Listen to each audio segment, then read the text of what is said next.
వినాయక చవితి పర్వదినాన్ని పురస్కరించుకుని మాజీ సర్పంచ్ ఎర్నేని వెంకటరత్నం బాబు కోదాడ పట్టణ ప్రజలకు 500 మట్టి విగ్రహాలను పంపిణీ చేశారు.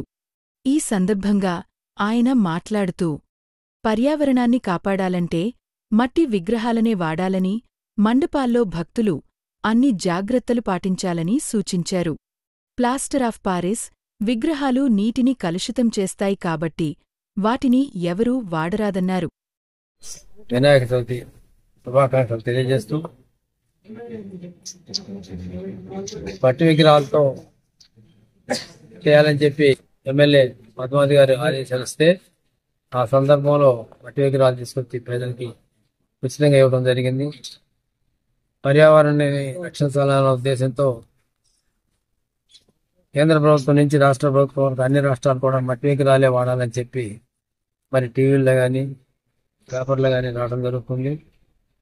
సరే, కొంతమంది ఏంటంటే ఏమో ఆకర్షణ ఉండట్లేదు, ఆ విగ్రహాలు ఆకర్షణగా రంగురంగులు ఉండేందుకు కొంతమంది అవి తీసుకెళ్ళడం జరుగుతుంది. ఏది ఏమైనా ప్రకృతిని పర్యావరణ రక్షణ మనం రక్షించాలి కాబట్టి మట్టి విగ్రహాలతోనే పూజలు చేయాలని చెప్పి సందర్భంగా తెలియజేస్తూ ప్రజలందరికీ వినాయకుడు అంతా మేలు జరగాలని చెప్పి వినాయకుడు అందరి ఏదైనా ఉండి అందరిని ఆరోగ్యంగా అష్టైశ్వర్యాలతో జీవించాలని చెప్పి మనస్ఫూర్తిగా కోరుతున్నాం.